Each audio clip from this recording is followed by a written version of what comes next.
Hello everybody. This is an update on my second project for EET 490. It is a continuation and redesign of my last project.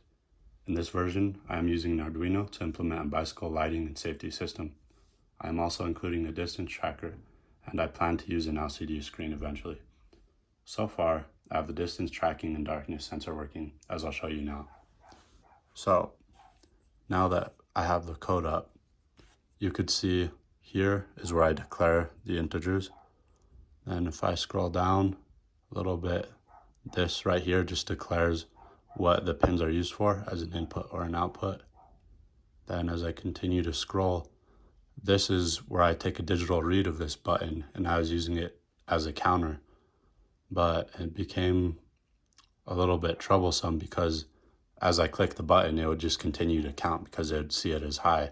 So I had to use this code that uses the current state and it compares it with the last state.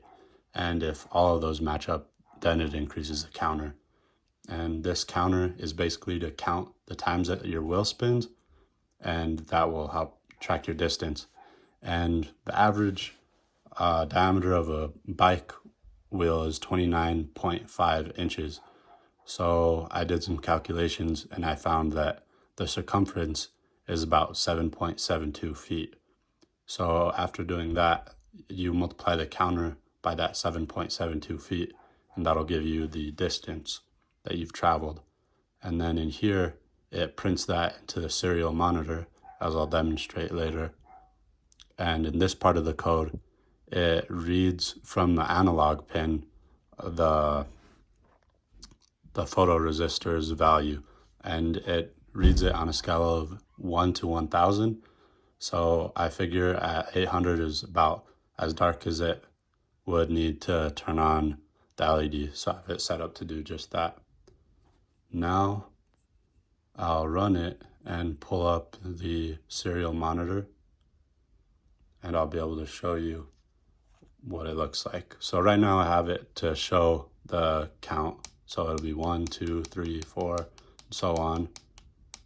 And then have it so that if you insert the character D, press enter, it'll give you your distance, which would be 77 feet after 10 rotations of the tire.